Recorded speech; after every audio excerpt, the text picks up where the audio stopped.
En música, Lisa Bogado. Nació en Asunción, cantante y compositora, considerada la mejor vocalista de temas populares del país y una de sus grandes exponentes, con más de 30 años cantando en escenarios nacionales e internacionales.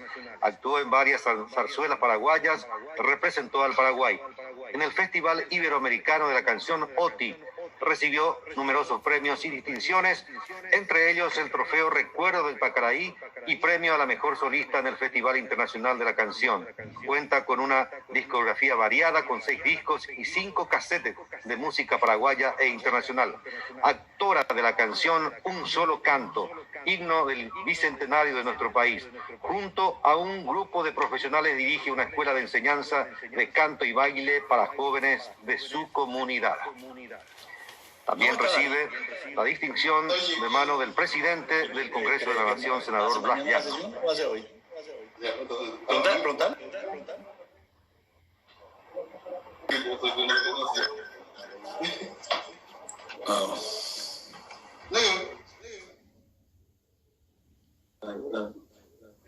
¿Dónde está David?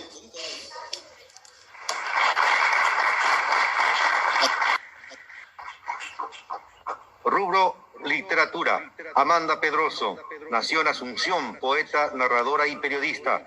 Socia fundadora del taller de poesía Manuel Ortiz Guerrero. Sus poemas fueron incluidos en antologías nacionales e internacionales. Socia fundadora del Sindicato de Periodistas del Paraguay y de otras entidades relacionadas a la literatura y periodismo en nuestro país. Participó por Paraguay en varios encuentros de poetas y narradores. Ha presentado ponencias en diversas mesas de lectura literaria. Publicó numerosos poemarios, cuentos para niños y libros. Ha trabajado en varios medios de prensa y actualmente se desempeña como directora periodística en un reconocido diario nacional.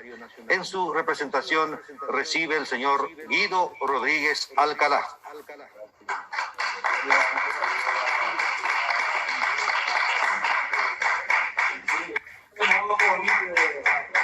Cambio.